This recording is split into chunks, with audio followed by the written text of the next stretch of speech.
فرمایا یا ایھا الرسول، اے رسول۔ اللہ تبارک و تعالیٰ نے حضور علیہ الصلوۃ والسلام کو مخاطب کیا تو آپ کا نام نہیں لیا، یہ نہیں کہا کہ اے محمد۔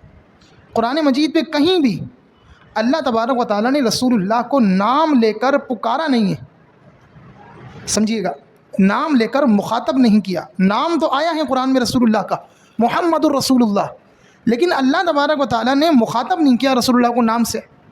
ان دو باتوں میں فرق ہے۔ ایک تو یہ ہے نا کہ یہاں اتنے سارے موجود ہیں، میں کسی کا نام لے کر اس کو پکاروں، اس کو بلاؤں، فلاں ادھر آؤ، اور ایک یہ ہے کہ میں کسی شخص کا ذکر کرتے ہوئے اس کا نام لوں کہ فلاں فلاں صاحب ہیں، فلاں یوں کرتے ہیں، فلاں۔ ان دو باتوں میں فرق ہے۔ پکارنا ایک الگ چیز ہے اور اس کا ذکر کرتے ہوئے اس کا نام لینا الگ چیز ہے۔ اللہ تبارک و تعالیٰ نے رسول اللہ کو پکارتے ہوئے کبھی نام سے نہیں پکارا قرآن میں۔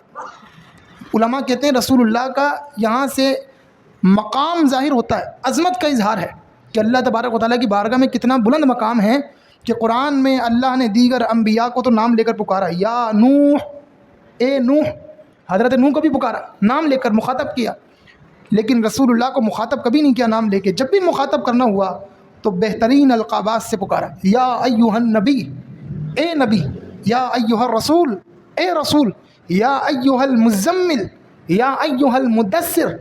ان القابات سے رسول اللہ کو پکارا گیا۔ یہاں سے حضور کی شان عظمت کا ظہور ہے۔